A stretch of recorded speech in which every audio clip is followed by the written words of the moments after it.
Salut tout le monde et bienvenue dans cette nouvelle vidéo. Aujourd'hui, je vais faire une critique sur un film d'horreur que j'ai vu pour la première fois au cinéma. C'est Annabelle 2, la création du mal.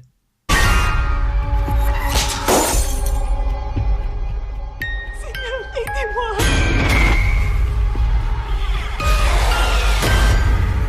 Cette poupée, elle torture Janice.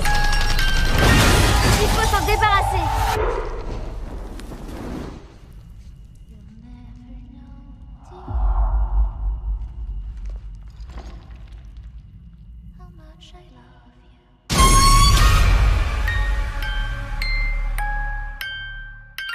Alors l'histoire est que, comme son titre l'indique, la création du mal, du coup c'est un préquel. L'histoire se passe avant le premier Annabelle. Du coup, l'histoire détaillée, le résumé détaillé, c'est que Samuel Mullins, qui est un fabricant de poupées qui les vend ensuite, bah, c'est lui qui a créé la poupée qui l'a fabriquée. Et un jour, avec sa famille, sa femme et sa fille Annabelle, ils vont rentrer chez eux après avoir prié à l'église. Et pendant le retour, bah, leur voiture va perdre un pneu, voilà. Et pendant, il va la réparer. Et pendant la réparation, il va faire tomber une vis sur la route sans faire exprès.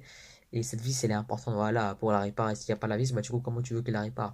Et Annabelle va aller sur la route pour la ramasser sans regarder à gauche et à droite, pour voir s'il n'y a pas de voiture.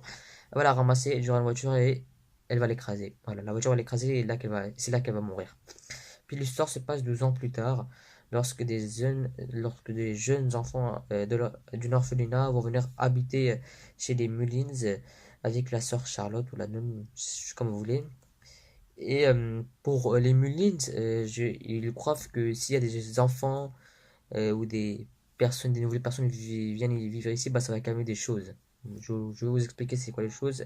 C'est que après la mort d'Annabelle, les Mullins essayent absolument à tout pour rentrer en contact avec leur petite fille, avec Annabelle. Et ils font des rituels, des trucs, voilà, etc. Et à un moment, ils vont arriver à rentrer en contact avec elle, ils pourront la voir. Et la fille va demander à Esther, qui est la mère, elle va leur demander la permission de prendre possession de la poupée que son père l'avait fabriquée il y a longtemps. Ouais, de quoi je parle? Et de qui? Et, et après, peu à peu, plus elles vont se rendre compte que c'est pas leur fille, c'est quelqu'un d'autre. Et ce quelqu'un d'autre est un démon qui essaye juste de voler l'âme de quelqu'un. Les Mullins vont arriver à se débarrasser de la poupée en lui faisant, comment dire, ils vont la maudire, ils vont faire des trucs sataniques et tout, ils vont appeler un prêtre chez eux, et voilà, ils vont arriver ils vont arriver à se débarrasser d'elle. Et bah, du coup, après que les enfants de l'orphelinat vont venir, il y a une de ces enfants qui est une handicapée, elle s'appelle Janice. Elle va faire, sans faire exprès, elle va libérer le démon et la poupée. Voilà, le démon qui était en poupée sans faire exprès. Et c'est là que le film va débuter. La vraie histoire et le vrai film, voilà. Du coup, c'est parti pour les points positifs du film maintenant que vous savez l'histoire. Alors, le premier point positif avec ce film-là, bah, c'est les scènes, la mise en scène, les décors, l'ambiance et les couleurs. C'est pas comme les deux premiers Conjuring où on a beaucoup ces couleurs sombres, du noir, du blanc, du gris. Non, là, le fait d'avoir beaucoup de couleurs et des couleurs vivantes, bah, ça sonne très bien avec l'ambiance du film. Et aussi, je crois que les scènes avec les personnages aussi sont bien faites. C'est comme, il y a aussi ce truc-là où les personnages sont contents, voilà, ils parlent entre eux, ils font des petites blagues par-ci, par-là, il y a de l'humour et tout. Et puis, bam, il y a un désastre. Et puis, ça repart de zéro en nous faisant croire que le personnage retrouve le sourire. Voilà, ils sont contents et tout. Après, il y a ce deuxième élément antagoniste, comme je l'ai dit, surgit de nulle part. Et c'est encore le désastre. Et puis, ils doivent se débrouiller pour réparer ça.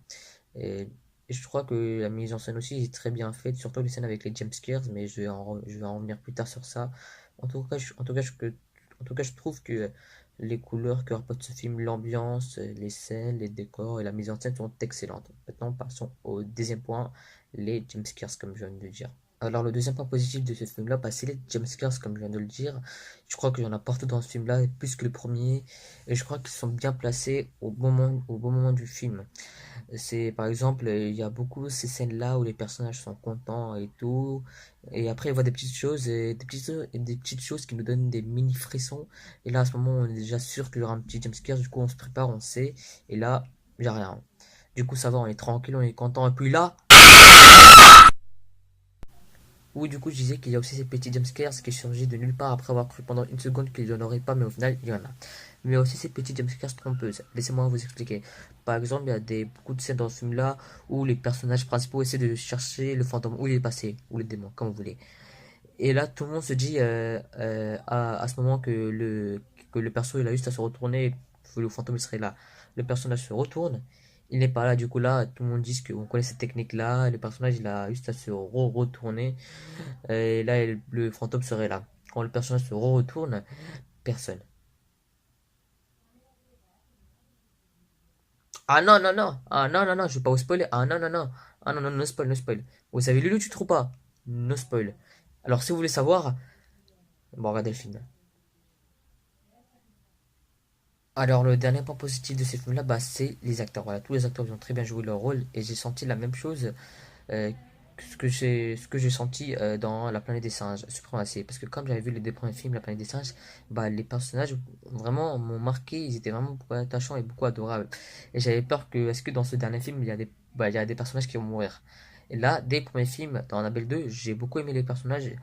Et j'avais aussi certaines scènes où c'était le silence total, j'avais même pas de musique et j'avais l'impression que les personnages vivaient leur dernier moment. Comme par exemple Linda dans une sorte de cave, Nancy dans une sorte de cabane, ouais, c'était une cabane, et la nonne Charlotte face à Janice. Si vous avez vu la dernière bande-annonce, vous voyez de quoi je parle. Et je crois que tous les acteurs ils ont très bien joué le rôle. Franchement, ils ont joué excellemment bien. Alors, est-ce que ce film a des points négatifs? Je dirais que non, pas du tout. Et il est comme le premier Annabelle parce que le premier Annabelle aussi, il n'avait pas du tout de point négatif. Il était aussi excellent. Et ce film-là aussi était aussi excellent. Maintenant, je vais vous parler de quelque chose de très très important. Mais je crois qu'il n'y a pas de point négatif. Maintenant, je vais vous parler de quelque chose de très très important. Et ça concerne aussi le premier Annabelle. On va parler ça dans les points et les anecdotes d'un film. Alors maintenant, un point ou une anecdote sur ce film-là, bah, c'est essayer euh, d'éviter les ados voilà, qui regardent le film. Parce que si vous savez, le premier Annabelle a été interdit dans quelques salles de cinéma en France. Parce que c'était à cause des jeunes et des ados, voilà. Ils faisaient n'importe quoi, ils mettaient le désastre et tout. Comme par exemple, ils criaient comme des filles, voilà, alors qu'il n'y avait même pas de jumpscares. Ils parlaient beaucoup, ils rigolaient beaucoup. Et il y avait aussi eu des bagarres à cause de ça.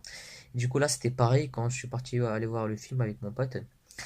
Et bah, il y a aussi, je sais pas, il y a un groupe d'ados qui sont montés et il y a un de leurs amis qui est tombé dans les escaliers. Les mecs, ils ont rigolé tellement, mais tellement fort que moi et mon pote, on était assis derrière parce qu'on évitait de se mettre au milieu ou devant parce que c'était la première fois qu'on allait voir un film d'horreur.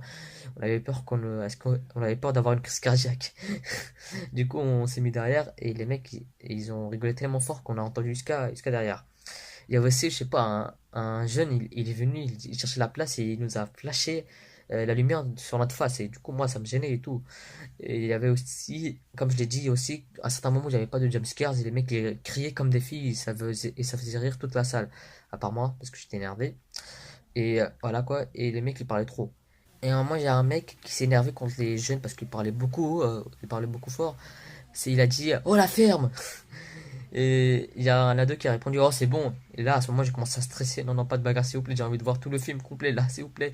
Et j'avais pas de bagarre. Après, les mecs, ils se sont calmés. Et voilà, on a vu le film, voilà, tranquillement et normalou. Voilà. Et du coup, voilà. Et je croyais que c'était que pour le premier film. Bah non, même pour ce deuxième film. Parce que je suis parti sur un site qui nous conseillait d'éviter des jeunes, des ados qui faisaient le désastre pendant la séance. Du coup, ça sert à quoi de regarder un film alors que vous parlez et vous rigolez? Vous êtes pas chez vous, bah si vous voulez parler, allez chez vous ou allez chez votre copain, je sais pas, voilà. Mais si quand vous regardez un film, vous regardez un film. N'essayez pas de perturber les gens. Voilà, c'est tout ce que j'avais à dire. C'est tout ce que j'avais à dire et voilà. Mais il y a aussi un site qui nous conseille d'éviter ces jeunes-là. Je vous mettrai le lien dans la description, alors que j'ai vu le film en VF. Alors la question est que est-ce que ce film est mieux que sa suite? Voilà, vu que c'est un prequel. Alors je dirais que oui et non. Pourquoi? Parce que dans le premier, ils auraient dû rajouter un peu plus de scènes avec les jumpscares, deux ou trois scènes. Et ce film, le premier film, il est excellent, mais il fait pas autant flipper que comme Inside Use, Amityville ou Dans le Noir. Mais il fait flipper. Et il est excellent aussi. Et les deux films sont cohérents les uns avec les autres. Il y a pas du tout d'incohérence. À aucun moment, on se demande pourquoi. Attends, pourquoi dans le 2 il y a ce truc-là alors que dans le premier, il n'y en avait pas. Et comment il est venu? Voilà. Vous m'avez compris. Voilà, il n'y a pas du tout d'incohérence. Les deux films sont excellents et cohérents les uns avec les autres. Maintenant, passons au bilan. Alors, bilan de la vidéo aussi du film et la note que je donnerai après, c'est que Annabelle 2 est un prequel réussi qui répond à peu près à toutes les questions du premier film Annabelle, avec des bons scènes de jumpscares et pas du tout de scènes gore, juste à part une. Mais ce film essaie aussi de montrer qu'un film n'est pas du tout obligé d'être gore pour être un film d'horreur. Ils doivent juste rajouter des bons scènes avec des bons jumpscares, une bonne histoire, et ça donnerait son charme. Et Annabelle 2 est l'exemple parfait de ce cas. Je vous conseille d'aller voir ce film, il est excellent. Et la note que je donnerai, c'est un 10 sur 10 comme d'habitude. Voilà, c'est tout. Alors si la vidéo vous a plu, vous lâchez un petit like, abonnez-vous à la chaîne si ce n'est pas encore fait. N'oubliez pas de me suivre sur Instagram, c'est Xenoaram. Je mettrai le compte dans la description. Et voilà, on se dit à la prochaine. Ciao.